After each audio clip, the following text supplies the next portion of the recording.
이렇게 함께 예배드릴 수 있어서 얼마나 감사한지 모르겠습니다. 우리 다 함께 일어나셔서 묵상 기도드림으로 3월 셋째 주일입니다. 우리 하나님께 예배 드리시겠습니다.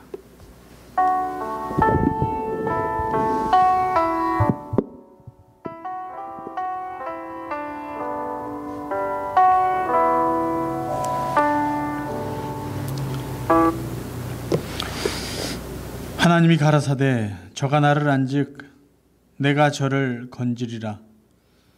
저가 내 이름을 안즉 내가 저를 높이리라. 저가 내게 간구하리니 내가 응답하리라. 저희 환난 때에 내가 저와 함께 하여 저를 건지고 영화롭게 하리라. 내가 장수함으로 저를 만족해 하며 나의 구원으로 보이리라 하시도다. 아멘. 하나님 감사합니다. 오늘도 이렇게 예배할 수 있도록 은혜를 주시고 오늘도 사랑하는 성도들 또 한마음이 되어 하나님을 찬양할 수 있는 믿음과 아름다운 신앙의 고백을 허락해 주심을 감사드립니다. 오늘도 저희들이 어디에서 예배드리든 신령과 진정으로 예배하오니 하나님 저희의 예배를 기쁘게 받아주시고 오늘도 하늘의 평강과 하늘의 은혜로 예배드리는 모든 성도들의 영혼을 또 육체를 축복하여 주옵소서. 예수 그리스도의 이름으로 기도하옵나이다. 아멘. 찬송가 50장입니다. 새 찬송가는 35장입니다. 큰 영화로우신 주 우리 함께 하시겠습니다.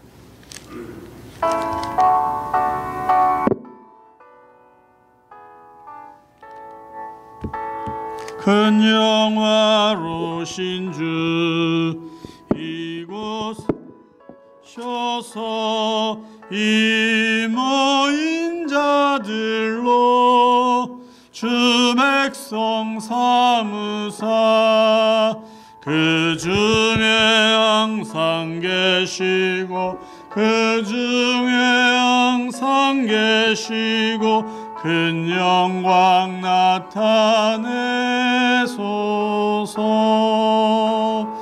백성 기도와 또 예물 드림이 향내와 같으니 곧 받으옵소서. 주 예수 크신 복음을 주 예수 크신 복음을 만 백성 듣게 하소서. 또 우리 자손들 다 주를 기리고 저 성전 돌같이 기나게 하소서. 주 구원하신 능력을 주 구원하신 능력을 늘 끝날까지 주소서. 주 믿는 만민이 참도를 지키며 예 성도들 같이 주 찬송하다가 저 천국 보좌 앞에서 저 천국 보좌 앞에서 늘 찬송하게 하소서. 아멘. 우리 다 앉으셔서 사도신경으로 우리의 신앙을 함께 고백드리겠습니다. 전능하사 천지를 만드신 하나님 아버지를 내가 믿사오며 그 외아들 우리 주 예수 그리스도를 믿사오니 이는 성령으로 잉태하사 동정녀 마리아에게 나시고 본디오 빌라도에게 고난을 받으사 십자가에 못 박혀 죽으시고 장사한 지 사흘 만에 죽은 자 가운데서 다시 살아나시며 하늘에 오르사 전능하신 하나님 우편에 앉아 계시다가 저리로서 산자와 죽은 자를 심판하러 오시리라.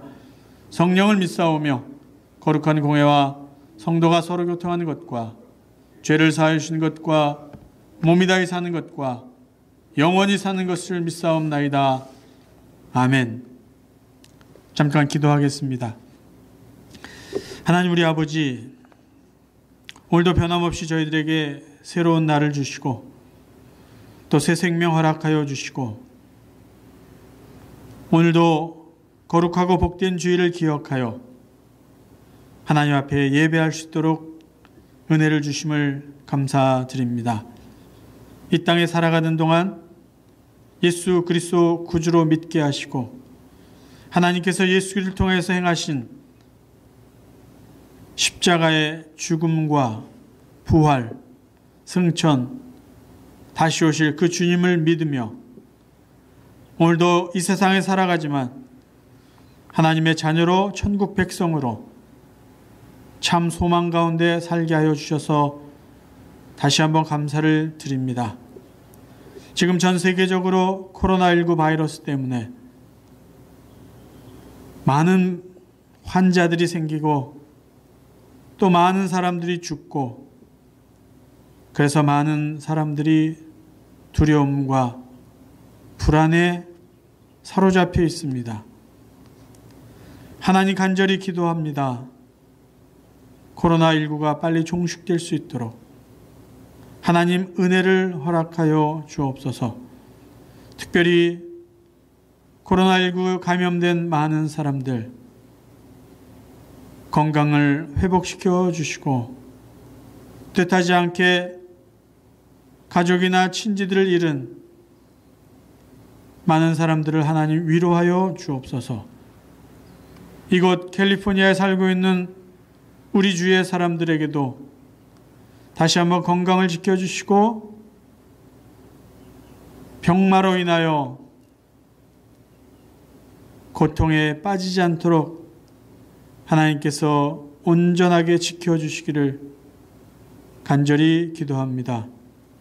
우리 사랑하는 형제교원 성도들, 가정 위에 자녀들 위에 특별히 사업의 현장 위에 하나님 은혜를 더하여 주셔서 육신의 건강을 더하여 주시고 영적인 믿음을 더하여 주시고 마음의 참 평강을 허락하여 주시고 어렵고 힘든 가운데 살아가며 비즈니스를 하고 있는 모든 우리 성도들 다시 한번 하나님 은혜를 더하여 주셔서 믿음으로 잘 견디게 하시고 건강함으로 잘 지키게 하시고 이 어려운 일을 속히 하나님 지나가게 하셔서 다시 한번 하나님만이 주실 수 있는 은혜와 평강과 기쁨 가운데 살게 하여 주옵소서.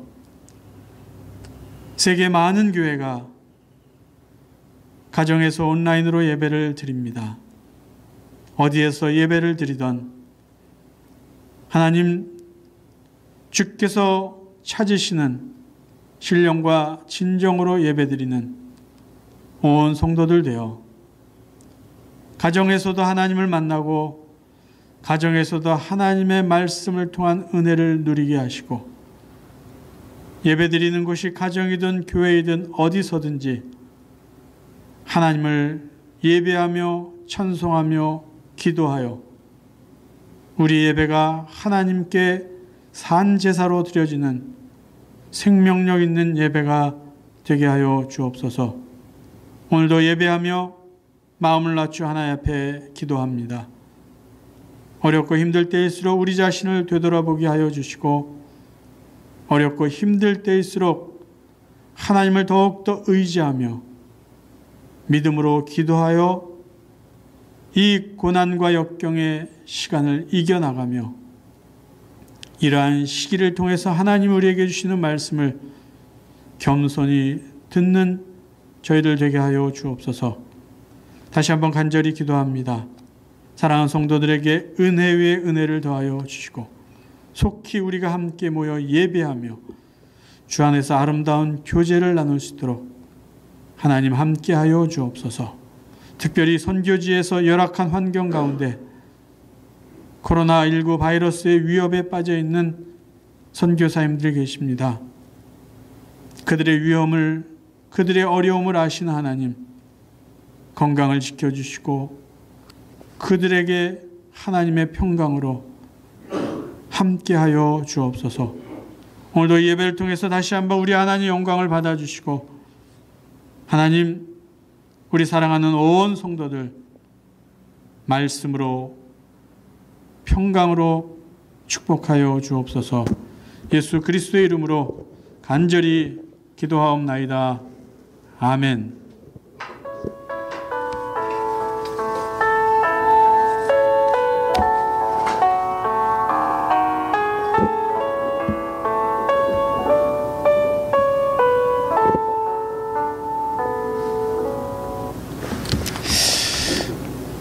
우리 교회 소식 잠시 나누겠습니다. 코로나19 참 생각지도 못한 큰 일이 벌어지고 있습니다. 전 세계적으로 코로나19 때문에 고통 중에 있고 불안해하고 있는 모든 분들, 그들에게 하나님의 평강이 있기를 기도해 주시고요. 빨리 이 모든 사태가 진정될수록 정말 우리 믿음으로 하나님 앞에 기도할 수 있기를 바랍니다. 오늘도 이렇게 온라인으로 예배 드릴 수 있고, 가정에서 또 예배할 수 있고, 또 이렇게 같이 예배할 수 있도록 우리에게 건강도 주시고 믿음도 주신 하나님 앞에 다시 한번 감사를 드립니다. 가정에서든 또 이렇게 본당에서든 우리가 진심으로 하나님 앞에 예배 드릴 때 하나님이 기쁘게 우리의 예배를 받으실 줄 믿습니다. 요즘처럼 예배 드리는 것이 이렇게 소중하고 또 간절하게 느껴진 적이 없었던 것 같습니다. 힘든 가운데 또 하나님 주시는 은혜라고 믿습니다. 헌금을 하실 분들은 특별히 가정에서 예배 드리는 성도님들에게 말씀드립니다. 개인 체크를 이용해 주시고요. 페이 투 오더는 뭐 여러분 잘 아시겠지만 형제 철치, 여러분 주보에 있는 대로요, 형제 철치 적어주시고, 교회로 메일을 보내셨으면 좋겠다 처음에 생각했는데, 저희 교회는 미국 사무실로 메일이 한번 갔다가 또 우리 미국 목사님이나 또 장로님을 통해서 제가 메일을 받기 때문에 혹시나 또 그런 분실 염려도 있을 것 같아서 저희 집 주소를 여러분들에게 알려드렸어요. 그래서 저희 집 주소로 여러분의 체크를, 거기에 뭐 형제교회 이름 적으셨으니까 체크를 보내주시면 제가 우리 재정 관리하는 권사님께 그대로 전달해드리고, 헌금 받은 거에 대해서 제가 여러분들에게 정확하게 확인해 드리도록 하겠습니다. 그리고 한 가지 더 광고사항은요, 저희들이 정말 화요일날 성경 공부 새롭게 막 시작했다가 코로나19 바이러스 때문에 중단했는데, 이번 주 수요일 25일입니다. 25일 8시부터 화상을 통해서 공부할 수 있도록 준비하려고 해요. 줌이라는 그 애플리케이션을 여러분 스마트폰에 까시면은 그걸 통해서 우리가 정말 선명하게 얼굴을 보고 서로 대화하고, 또 그 안에다 이제 우리의 생각들도 글로 적을 수도 있고 해서, 그 다음에 성경 공부 인도하는 사람은 그 줌이라는 애플리케이션을 통해서 파워포인트도 올릴 수 있고요. 필요한 내용도 여러분들에게 이렇게 화면을 통해서 보여줄 수 있습니다. 그래서 방법들은 제가 이번 주 중에 여러분 우리 교회 카톡으로 알려드릴게요. 그러면 여러분 몇 가지만 준비하시면 아주 쉽게 여러분 스마트폰을 통해서, 아니면 뭐 태블릿을 가지고도, 또 집에 컴퓨터가 있으면 컴퓨터를 가지고도 우리가 쉽게 뭐 100명까지도 같이 얼굴을 보면서 회의도 하고 공부도 할 수 있는 좋은 애플리케이션이에요. 그래서 여러분 이번 주에 한번 시험을 해보고 연습해보고 여러분들이 다 그 화면으로 다 들어오시면 그 다음 주에는 정식으로 지난번에 우리 시작했던 공부를 계속해서 할 수 있도록 그렇게 하겠습니다. 자, 이제 우리 하나님 말씀 함께 보시겠습니다. 시편 23편입니다.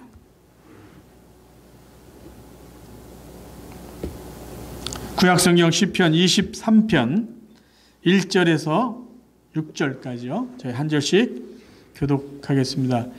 우리 댁에서 예배 드리시는 분들 성경 찾는 시간이 좀 필요할 텐데요. 시편 23편 우리가 아주 잘 아는 다 암송하신 분도 계신데 시편 23편 1절에서 6절입니다. 우리 교독해서 읽으실 텐데요. 댁에서 우리 예배 드리신 분들도 우리 똑같이 한 목소리로 봉독할 수 있기를 바랍니다. 시편 23편 1절에서 6절입니다. 제가 먼저 1절 봉독합니다. 여호와는 나의 목자시니 내가 부족함이 없으리로다.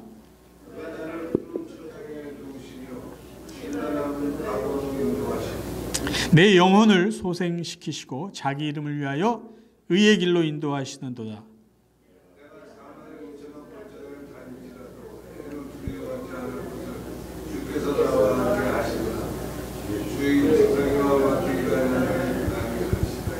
주께서 내 원수의 목전에서 내게 상을 베푸시고 기름으로 내 머리에 바르셨으니 내 잔이 넘치나이다.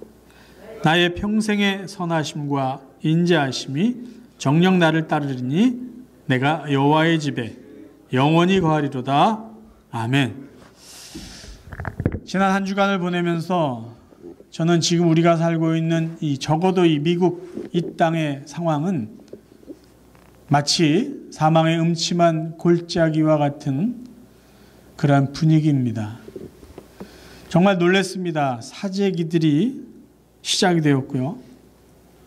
그저 가까운 마켓 가는 것도 왠지 그렇게 낯설지 모릅니다. 물건들이 없습니다. 필요한 것들을 구입하기도 어려워진 상황에 처해졌습니다. 모든 초중고등학교는 빨리 방학을 시작했고 그 휴교가 지금 4월 17일까지 연장된 상태입니다.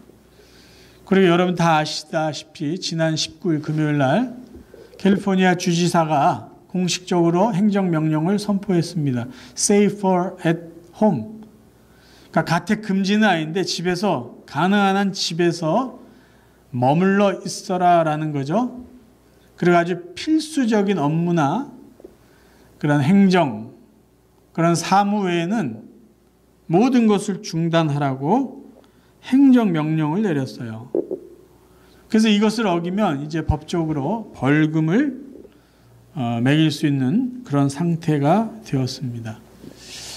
이런 사태가 벌어지니까 저희 성도님들 중에도 스몰 비즈니스 하는 분들이 여러 분 계신데 얼마나 어려울까, 얼마나 힘들까라는 생각을 하니 참 마음이 아픕니다. 정말 하나님의 은혜가 속히 저희들에게 있기를 간절히 바랍니다.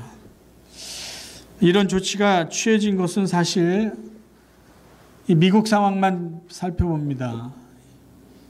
이 코로나19 바이러스 감염자가 매일 거의 1000명 단위로 증가하고 있어요. 사망자들은 수십 명, 즉 계속 증가하고 있습니다. 오늘 아침 23일 7시 43분 기준으로요. 미국 땅에 코로나19 감염자가 27,022명이고요. 사망자는 347명입니다. 우리가 살고 있는 캘리포니아는요. 코로나19 확진자가 1,518명, 사망자는 28명입니다. 요즘 새로 나온 말이 있어요. 좀 가벼운 말일지도 모르지만 옛날에는 뭉치면 살고 흩어지면 죽는다 이랬는데 이제는 거꾸로 된 거예요. 모이면 죽는다, 흩어져야 산다. 이런 말이 나올 정도로 이제 사람들 간에 거리를 둬야 되고요. 가능한 한 만나지 말아야 됩니다. 교회도 예외가 아니죠. 코로나19 때문에 모이는 교회가 사라지고 있어요. 가정에서 예배드립니다. 오히려 이런 것이 또 우리에게 어디서나 하나님을 예배할 수 있는 또 좋은 기회일 수도 있죠. 우리가 흩어지는 예배를 드릴 때 결코 잊어서는 안 되는 것이 있습니다. 우리는 하나님께 예배드리는 것을 그 어느 때라도 멈춰서는 안 된다라는 것이죠. 성도로서 하나님께 예배드리는 것은 절대적으로 계속돼야 된다라는 것입니다. 그리고 우리의 예배는 언제나 생명력이 있어야 된다. 생동감이 있어야 된다. 그것은 저희들이 예배자로서 꼭 기억해야 될 일 중에 하나입니다. 오늘 저는 정말 사망의 음침한 골짜기를 우리가 지나는 게 아닌가라고 생각할 정도의 이 분위기 속에서 시편 23편 말씀을 가지고 우리가 이러한 때에 두려워하지 않을 두 가지 이유, 두려워하지 말아야 될 두 가지 이유를 여러분과 함께 나누기 원합니다. 첫 번째, 우리가 사망의 음침한 골짜기를 지날지라도 두려워하지 않을 이유는 무엇일까요? 그것은 주께서 나와 함께 하시기 때문입니다. 하나님께서 나와 함께 하시기 때문에 비록 우리가 어렵고 힘든 이 시간을 보낼지라도 우리는 두려워할 이유가 없다라는 것입니다. 오늘 본문 시편 23편 4절 말씀을 다시 한번 읽습니다. 내가 사망의 음침한 골짜기로 다닐지라도 해를 두려워하지 않을 것은 주께서 나와 함께 하심이라. 성경에 보면은요, 하나님께서 어려움 가운데 처해 있는 하나님의 사람들을 언제나 위로해 주시고 그들에게 함께 하시겠다고 약속하셨고 그 약속을 정확하게 지켜주셨습니다. 야곱의 예를 볼까요? 야곱이 형 에서의 위협을 피해서 도망을 갑니다. 어디까지 도망가냐면 자기가 살던 곳은 브엘세바예요. 그냥 우리가 쉽게 생각하면 지금 이스라엘 땅입니다. 그런데 어디까지 도망가냐면 삼촌이 살고 있는 하란이라는 저 북쪽까지 도망가요. 지도를 잠깐 보시면요. 지도 왼쪽 저 아래쪽에요. 갈릴리 호수 있는 그 아래쪽에 하란이라는 브엘세바라는 곳이 있습니다. 그런데 야곱이 살기 위해서 그래도 친척이 살고 있는 저 하란, 저 북쪽까지 도망을 갑니다. 처음 고향을 떠나요. 집을 떠나요. 나이가 많지도 않습니다. 굉장히 두려워했습니다. 여러분, 사람들이 겪는 그 두려움이 가장 큰 게 뭐냐면요. 처음 겪을 때의 두려움이 굉장히 큽니다. 더 큽니다. 더 크게 느껴집니다. 왜? 한 번도 겪어보지 못한 거기 때문에. 지금 야곱의 마음이 그래요. 고향을 떠나서 혼자 먼 길을 갑니다. 첫 번째 밤을 보내요. 잠을 잘 수도 없어요. 불안해하고 있을 그때에 하나님이 나타나셔서 이렇게 말씀하세요. 내가 너와 함께 하겠다. 창세기 28장에 있는 말씀을 읽어드립니다. 10절이에요. 창세기 28장 10절. 야곱이 브엘세바에서 떠나 하란으로 향하여 가더니 한 곳에 이르러는 해가 진지라 거기서 유숙하려고 그곳에 한도를 취하여 베개하고 거기 누워 자더니 자, 하나님께서 천사의 모습으로 내려오셔서 15절, 창세기 28장 15절 이렇게 말씀하십니다. 내가 너와 함께 있어 네가 어디로 가든지 너를 지키며 너를 이끌어 이 땅으로 돌아오게 할지라 내가 너에게 허락한 것을 다 이루기까지 너를 떠나지 아니하리라 하신지라. 이 말씀하신 하나님은요, 정확하게 야곱과 동행하시고 야곱이 다시 고향으로 올라올 때도 여전히 그와 함께 하셨습니다. 또 모세의 후계자가 된 여호수아의 예를 한번 들어봅니다. 모세가 죽었어요. 그리고 하나님은 여호수아를 모세의 후계자로 세웁니다. 이스라엘 민족의 수백만 명의 그 민족의 지도자로 세웁니다. 여호수아는 그동안 40년 동안 모세를 이렇게 따라다녔어요. 가까이서 모세를 이렇게 수종들었던 사람이에요. 그때는 크게 부담스럽지 않았습니다. 모세가 또 하나님의 은혜와 능력으로 백성들을 이끌고 지도했을 때, 물론 어려움이 있었지만 그의 책임감은 크지 않았어요. 근데 모세가 죽고 하나님이 자신을 모세의 후계자로 세우십니다. 더 부담스러웠던 것은 이제 하나님이 약속하신 가나안 땅을 정복하는 일이에요. 그저 빈 땅에 들어가서 사는 게 아니라 이미 그곳에 많은 사람들이 살고 있는데 그곳에 가서 그 사람들과 싸워서 그 사람들을 물리치고 그 땅을 정복해야 되는 막중한 사명이 있었어요. 어찌 두려워하지 않았겠습니까? 어찌 염려하지 않았겠어요? 그때 하나님이 그에게 이렇게 말씀하십니다. 여호수아 1장 1절이에요. 여호와의 종 모세가 죽은 후에 여호와께서 모세의 시종 눈의 아들 여호수아에게 일러 가라사대, 이런저런 말씀을 쭉 하십니다. 결론은 이것이에요. 1장 9절. 내가 너에게 명한 것이 아니냐. 마음을 강하게 하고 담대하라. 두려워 말며 놀라지 말라. 네가 어디로 가든지 너의 하나님 여호와가 너와 함께 있느니라. 너와 함께 있느니라. 두려워하지 말라. 놀라지 말라. 마음을 강하게 하라.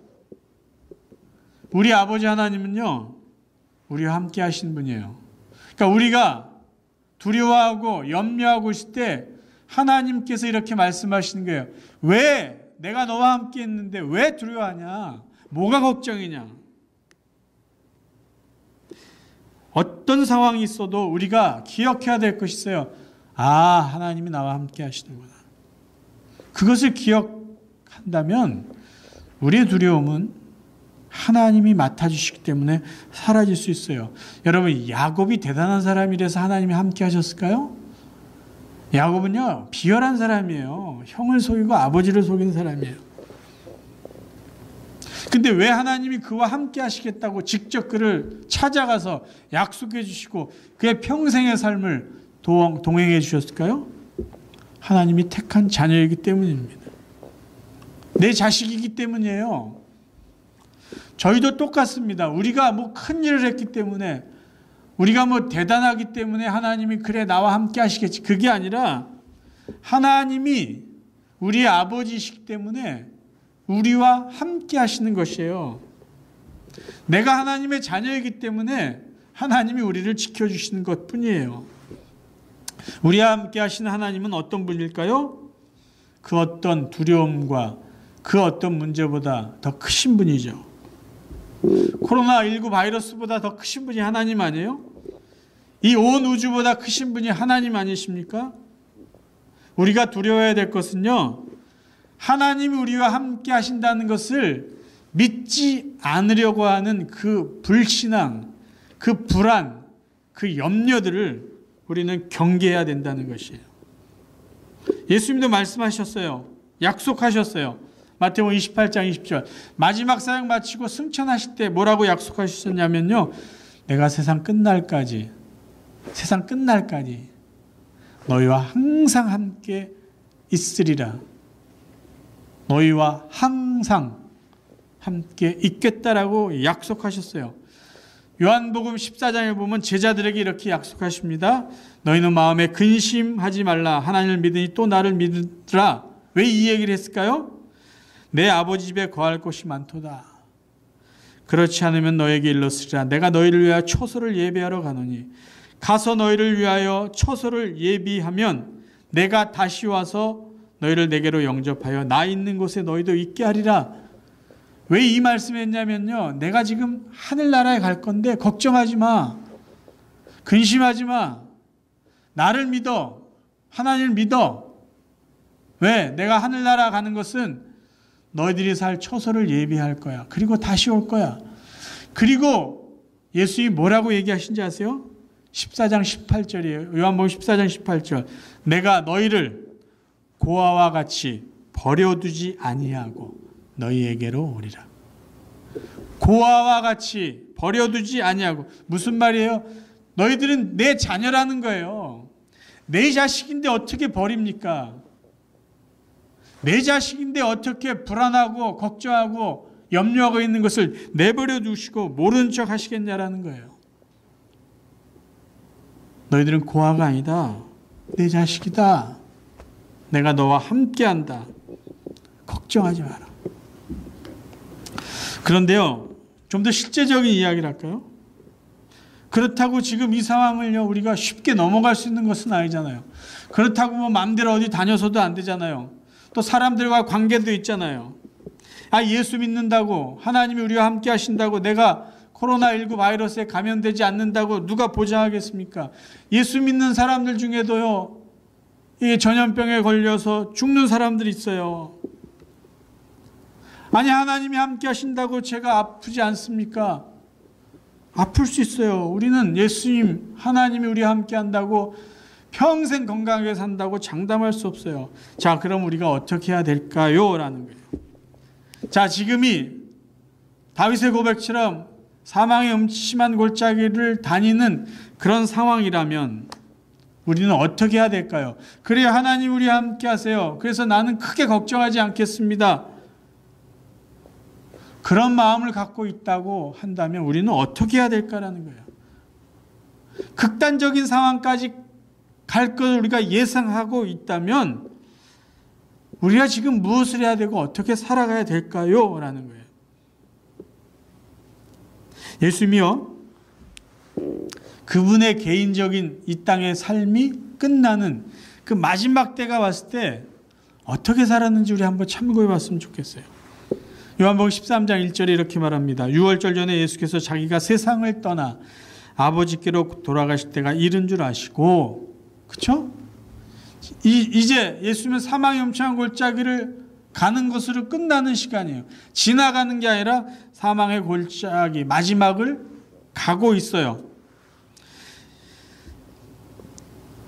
이른 줄 아시고, 자기가 세상을 떠날 줄을 아시고 뭐라고 했냐면요, 세상에 있는 자기 사람들을 사랑하시되 끝까지 사랑하시니라. 사망의 음침한 골짜기를 가고 있어요. 그게 끝이에요. 그때 예수님은 어떤 모습을 보이셨나요? 자기 사람들을 끝까지 사랑했습니다. 마지막인 것을 안 예수님의 모습은요, 마지막까지 최선을 다한 것이에요. 사도 바울의 예를 들어볼까요? 사도 바울이 로마 감옥에 갇혀서 쓴 편지 중에 하나가 빌립보서입니다. 사도 바울의 지금 신분은요, 잠깐 감옥에 있는 사람이 아니라요, 언제 죽을지 모르는 사형수의 신분으로 로마 감옥에 있었어요. 그때 그가 빌립보 교회 성도들에게 보낸 편지 중에 이런 말이 있습니다. 빌립보서 4장 5절. 자기보다 먼저 남을 생각하고 너그러움으로 모든 사람에게 보이십시오. 주께서 곧 오신다는 것을 항상 기억하십시오. 현대어 성경으로 제가 읽어드렸어요. 뭐라고 이야기하냐면 사람들에게 너그럽게 대하라는 거예요. 그 이유가 주님께서 곧 오신다는 것을 여러분이 기억하십시오. 주님이 다시 오시기 때문에 여러분들은 다른 사람들에게 좀 너그럽게 관용을 베풀라는 거예요. 이 말을요, 조금 바꿔서 표현하면 우리는 지금 주님께 가까이 가고 있어요. 그러니까 우리는 이 땅의 삶의 마지막을 향해서 가고 있어요. 그런 저희가 사람들과 어떤 관계를 맺어야 된다고요? 너그럽게 대하라는 거예요. 너그럽게. 좀 넓은 마음 갖고 대하라는 거예요. 마지막 때를 살았던 믿음의 사람들이 우리에게 보여주는 모습과 충고입니다. 마지막이 가까웠으니까 걱정하고 염려하고 불안해하고 살지 말고, 아니면 그냥 내 하고 싶은 건 멋대로 하면서 살지 말고 내가 할 수 있는 일 끝까지 최선을 다하고 사람들과 관계에서 너그럽게 편하게 여유 있게 살자라는 거예요. 제가 이 말씀을 준비하면서 이런 일이 절대 없기를 바라지만 여러분들에게, 왜? 저는 여러분들의 건강을 위해서 매일 기도하는 목사인데 만약에를 가정해서 말씀드리는 거예요. 절대로 이런 일이 없기를 바라지만 정말 만약에 우리가 무슨 일이 있어서 죽어가고 있다라고 가정을 해보자. 이런 일이 있으면 절대 안 되죠. 내가 아파요. 죽을 것 같아요. 그럼 여러분 걱정만 하고 계실 것이에요? 두려움에 떨고만 있을 것이에요? 여러분 이런 상태가 우리에게 얼마나 불안 심리를 이렇게 가중시키는지 몰라요. 그런데 이러한 부정적인 사태에 우리는 긍정적인 생각을 했으면 좋겠어요. 여러분 이런 때에 즐길 수 있는 일들이 생각보다 있습니다. 저희 집 예를 잠깐 드릴게요. 아이들이 방학이 빨리 시작됐잖아요. 그리고 휴교를 언제까지 할지 몰라요. 지금 상황 같아서는. 저희 집은요 매일 삼시세끼를 요새 먹습니다. 아내의 그 부담이 더 커졌죠. 우리 아이들은요 놀랍게 밥 때가 되면은요 식탁에 와서 앉아 있어요. 특히 우리 셋째 녀석은요 아시죠? 말도 안 하는 녀석이 밥 때만 되면 식탁에 앉아 있어요. 달라 이거예요.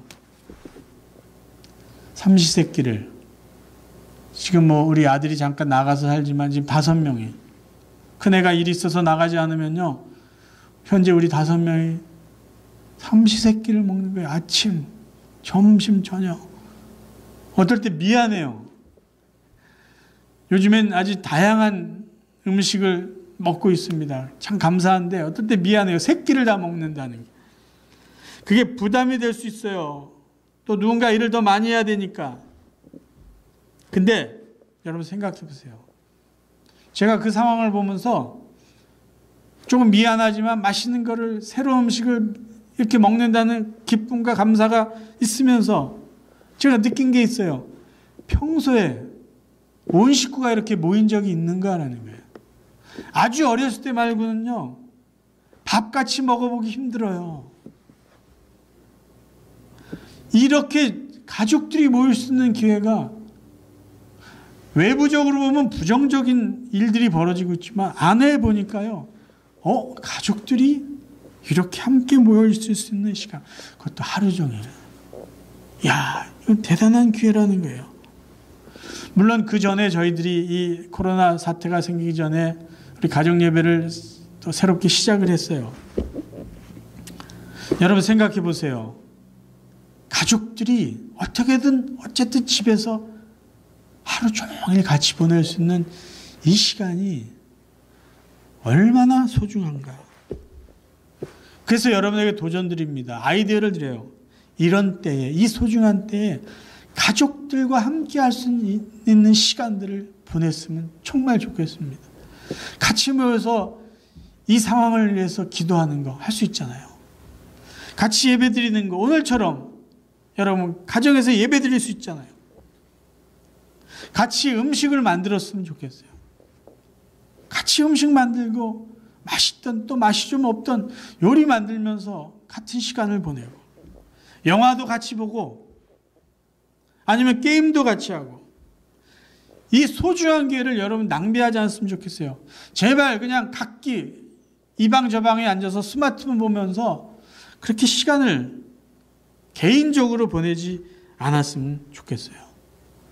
여러분 공감이라는 거는요, 공간을 나누는 것이 공감이 아니죠.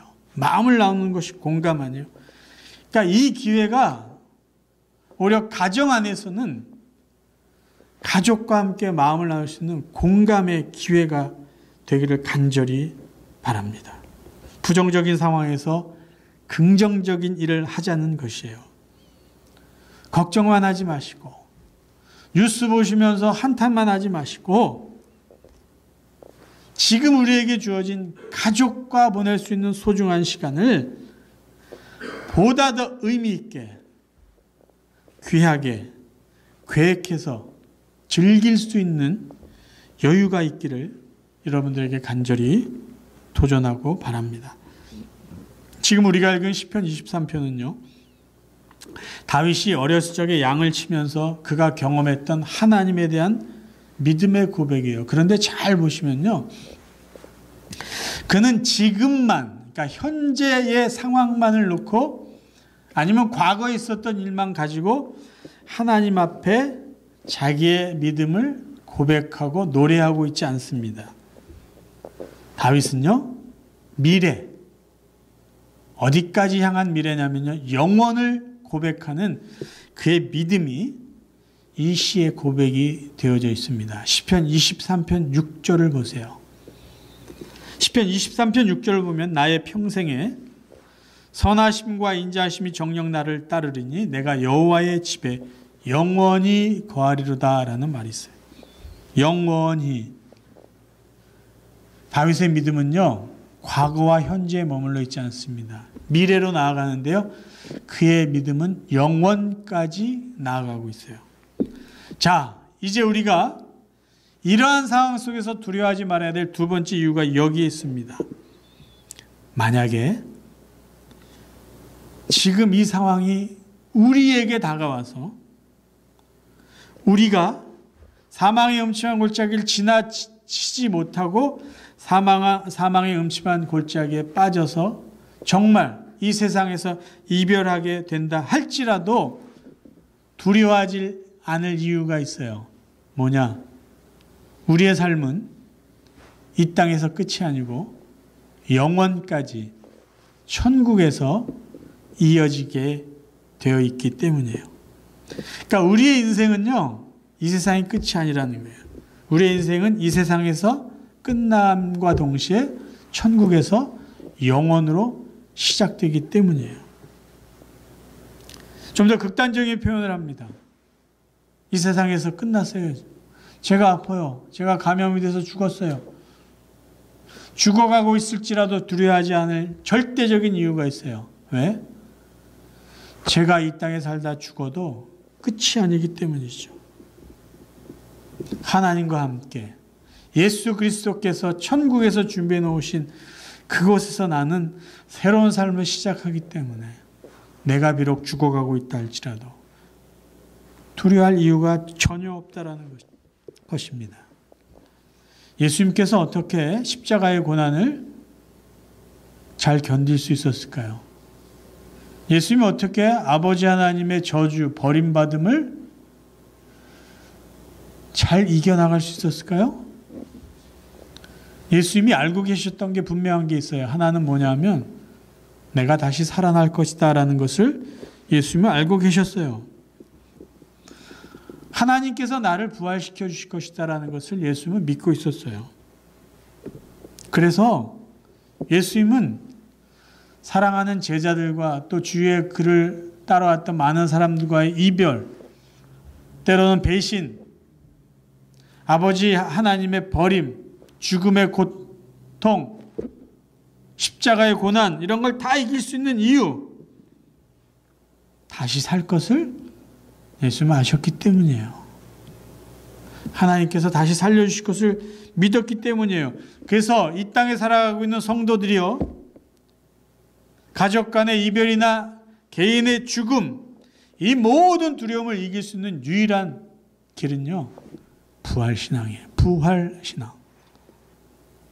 다시 살아난다, 영원히 산다, 이것만이 우리가 죽음의 두려움을 이길 수 있는 유일한 길입니다. 부활하신 주님께서 말씀하셨어요. 요한복음 11장 25절 26절 나는 부활이요 생명이니 나를 믿는 자는 죽어도 살겠고 무릇 살아서 나를 믿는 자는 영원히 죽지 아니하리라. 그리고 이렇게 물어보십니다. 이것을 네가 믿느냐? 믿는 자에게 부활이 있습니다. 여러분, 뭐가 두려우세요? 정말 뭐가 걱정이세요? 부활신앙만이 우리의 죽음의 이별, 죽음의 두려움을 소망으로 승화시켜 줄 수 있는 능력이 있습니다. 정말 세상 사람들이 두려워하는 게 죽음이라면 죽음 이후에 생명이 있고 천국이 있고 삶이 있는데 아니 뭐가 두렵냐라는 거예요. 우리는 이별의 당사자가 될 수 있고요. 이별의 피해자가 될 수 있어요. 근데 그거 별로 중요하지 않다라는 거예요. 정말 중요한 것은요. 내가 다시 산다는 거예요. 내가 누군가를 먼저 보내던 내가 누구보다 먼저 이 세상을 떠나던 분명한 것은 내가 다시 부활한다는 거예요. 믿음의 사람들은 분명히 다시 만난다는 거예요. 우리가 그것을 알고 믿고 있는데 뭘 불안해하고 뭘 두려워할 것이냐라는 것입니다. 세상 사람들은요, 예수 믿지 않는 사람들은 이 세상의 삶이 끝이다. 호흡이 멈추면 끝이다. 그래서 그들은요, 사망은 곧 절망입니다. 왜? 끝이니까. 영원한 이별이니까. 그런데 우리 성도들, 하나님의 자녀들, 하나님의 백성들은 그거 아니잖아요. 그럼 우리가 지금 사망의 음침한 골짜기를 지나가고 있다 하든, 내가 지금 사망에 지금 빠져 있다 하든, 우리가 두려워할 이유가 무엇이냐라는 것이에요. 대부분 종교와 철학은요, 인간의 삶은 죽음으로 끝이 난다라고 주장하고 또 믿고 있어요. 믿게 하려고 하고 있어요. 어떤 종교는요, 사람이 죽으면 또 다른 미생물이나 무슨 동물로 태어난다고 그래요. 그 어느 종교도 육체의 부활을 강조하고 믿지 않습니다. 오직 기독교만이 부활, 육체의 부활, 영원한 생명, 그것을 강조하고 있어요. 우리가 믿는 하나님이 그러한 분이기 때문이죠. 기독교의 신앙, 우리의 믿음은 부활 신앙입니다. 죽음을 이긴, 죽음을 넘어선 영원한 세계에 대한, 세상에 대한 믿음과 확신이에요. 사도 바울이요, 부활을 이야기하면서 이렇게 죽음을 이긴 승리로 부활을 이야기합니다. 현대어 성경으로 제가 읽어드릴게요. 고린도전서 15장 55절부터입니다. 고린도전서 15장 55절부터 현대어 성경이에요. 오 죽음아, 너의 승리는 어디 있느냐? 너의 독침은 어디 있느냐? 죄? 곧 죽음을 가져오는 독침은 없어지고 우리의 죄를 폭로하는 율법도 이제 더 이상 우리를 재판할 수 없을 것입니다. 이 모든 것을 생각하면 하나님께 어찌 이루다 감사를 드릴 수 있겠습니까? 우리 주 예수 그리스도를 통해서 우리에게 승리를 주신 분은 하나님이십니다. 나의 사랑하는 형제들이여, 장래의 승리는 확실한 것입니다. 그러니 굳게 서서 흔들리지 말고 주의 일에 항상 힘쓰십시오. 부활은 분명히 이루어지며 주님을 위해 일하는 것이 결코 헛되지 않다는 것을 기억하십시오.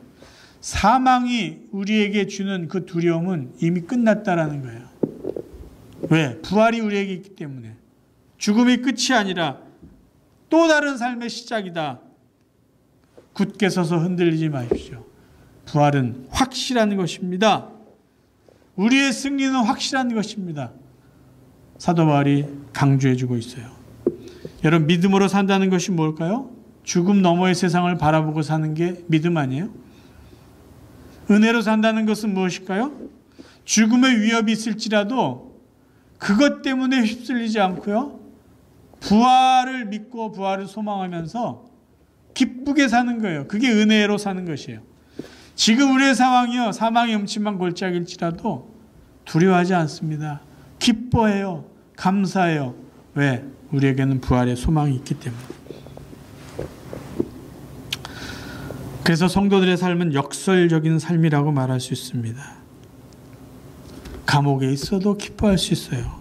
죽음의 위협 속에 살고 있어도 기뻐하며 감사하며 살 수 있는 그런 역설적인 삶을 살아가는 사람들이 바로 저와 여러분, 믿음의 사람들입니다.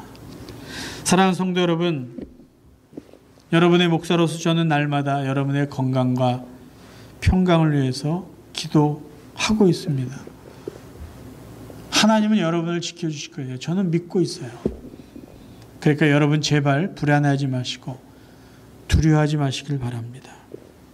더 확실한 것은 하나님이 여러분과 함께 하시고 그 함께 하시는 여러분은요, 평생 영원까지 여러분을 지켜주실 하나님 아버지이십니다. 오늘 이 시간 우리 주님이 말씀하시는 거 여러분 마음에 담으시기를 바라요. 요한복음 14장 27절, 평안을 너희에게 끼치노니 곧 나의 평안을 너희에게 주노라. 내가 너희에게 주는 것은 세상이 주는 것 같지 아니하리라. 너희는 마음에 근심도 말고 두려워하지도 말라. 아멘. 우리의 남은 삶이요, 하나님 아버지 더욱더 의지하시고 하나님 아버지께서 자녀인 우리에게 주시는 평강, 은혜로 이 마지막 시대를 담대하게 살아갈 수 있기를 주님의 이름으로 축원합니다. 기도하겠습니다. 하나님 감사합니다. 어렵고 힘든 가운데도 말씀 붙잡고 믿음으로 살게 하시니 감사합니다. 우리 사랑하는 성도들, 오늘도 하나님만이 줄 수 있는 평강으로 위로하시고 축복하시고 사망의 음침한 골짜기를 다닐지라도 하나님이 나와 함께 하시고 나의 영혼이 천국이 보장되고 천국에서 영원히 살 것이 확실하기 때문에 그 어떤 두려움 가운데도 하나님이 주시는 믿음과 은혜와 부활의 소망, 천국의 소망으로 기뻐하며 감사하며 살아가게 하여 주옵소서. 하나님, 우리 남가주 형제교회 온 성도들 다시 한번 주님의 평강으로 가득 채워주시고 이 마지막 때를 기쁨과 감사로 살아가게 하여 주옵소서. 예수 그리스도 이름으로 간절히 기도하옵나이다. 아멘. 예, 여러분 준비하신 헌금 드리는 시간 갖겠습니다.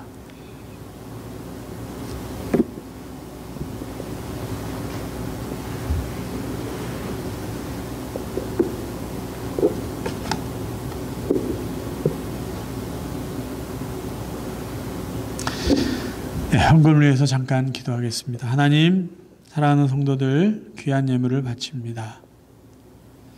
우리의 예물 가운데 믿음이 담겨 있고 기도의 제목이 담겨 있고 감사가 담겨 있습니다. 하나님, 이 귀한 예물 기쁘게 받아주시고 사랑하는 성도들 다시 한번 말씀 의지하고 말씀 붙잡고 승리하는 귀한 남은 한 주간이 되게 하여 주옵소서. 오늘도 또 가정에서 예배드리는 온 성도들 가정마다 하나님의 평강과 위로와 기쁨으로 또 온 가족들이 이러한 때일수록 더 귀한 시간 보낼 수 있도록 우리 온 성도들의 가정을 다시 한번 축복하여 주옵소서. 예수 그리스도 이름으로 감사하며 기도하옵나이다. 아멘.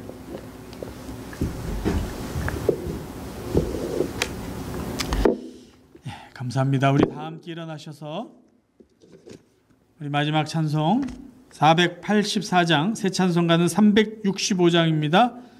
우리 찬송하시고 오늘 예배 마치겠습니다. 484장입니다. 파워포인트를 다른 걸 준비했는데요. 484장. 마음속에 근심 있는 사람.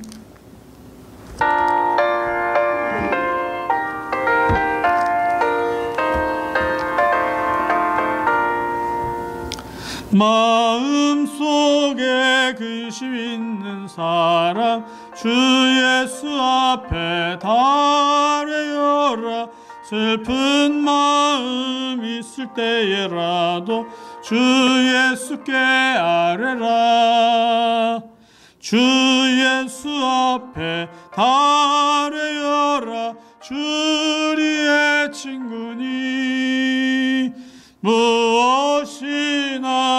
근심하지 말고 주 예수께 아뢰라.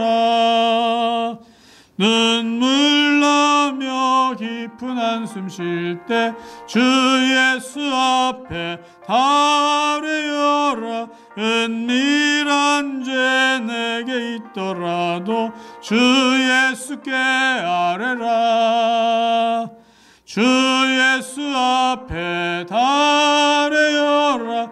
주리의 친구니 무엇이나 근심하지 말고 주 예수께 아뢰라.